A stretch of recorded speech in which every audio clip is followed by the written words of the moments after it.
एक बार की बात है। एक जंगल में एक बूढ़ा सांप रहता था। उसका नाम मंदविश था। बूढ़ा होने के कारण उसके लिए अपने आहार की व्यवस्था करना कठिन होता जा रहा था।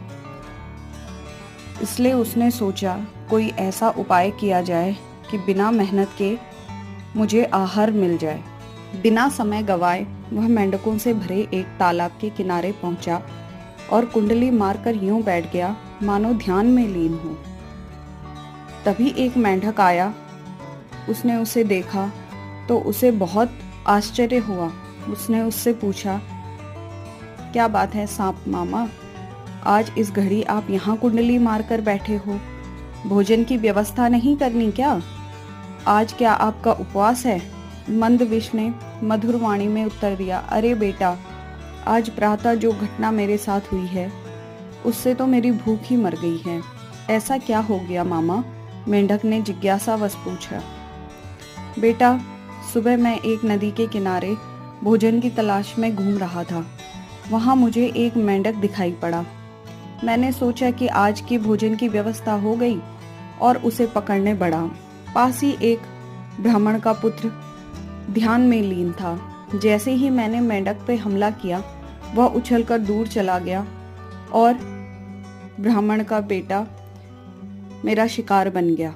वह वहीं तड़प कर मर गया। अपने पुत्र की मृत्यु देखकर ब्राह्मण क्रोधित हो गया और उसने मुझे मेंढकों का वाहन बनने का श्राप दे दिया। इसलिए मैं यहाँ तुम लोगों का वाहन बनने आया हूँ। मेंढक ने यह बात अपने राजा को बताई। राजा ने सभा बुलाकर अपनी प्रजा से यह बात बताई। सबने निर्णय लिया कि बूढ़े सांप को श्राप से मुक्त कराना है। इस तरह वे सांप की सवारी का आनंद भी उठा लेंगे। सब मिलकर मंदविश के पास चले गए। फन फैलाए मंदविश को देख सारे मेंढक डर गए, किंतु बड़ा मेंढक नहीं डरा और जाकर उसके फन पर चढ़ गया। मंदविश ने कुछ नहीं किया। इससे अन्य मेंढकों का भी साहस बढ़ गया और वे भी मंदविश के ऊपर चढ़ने लगे।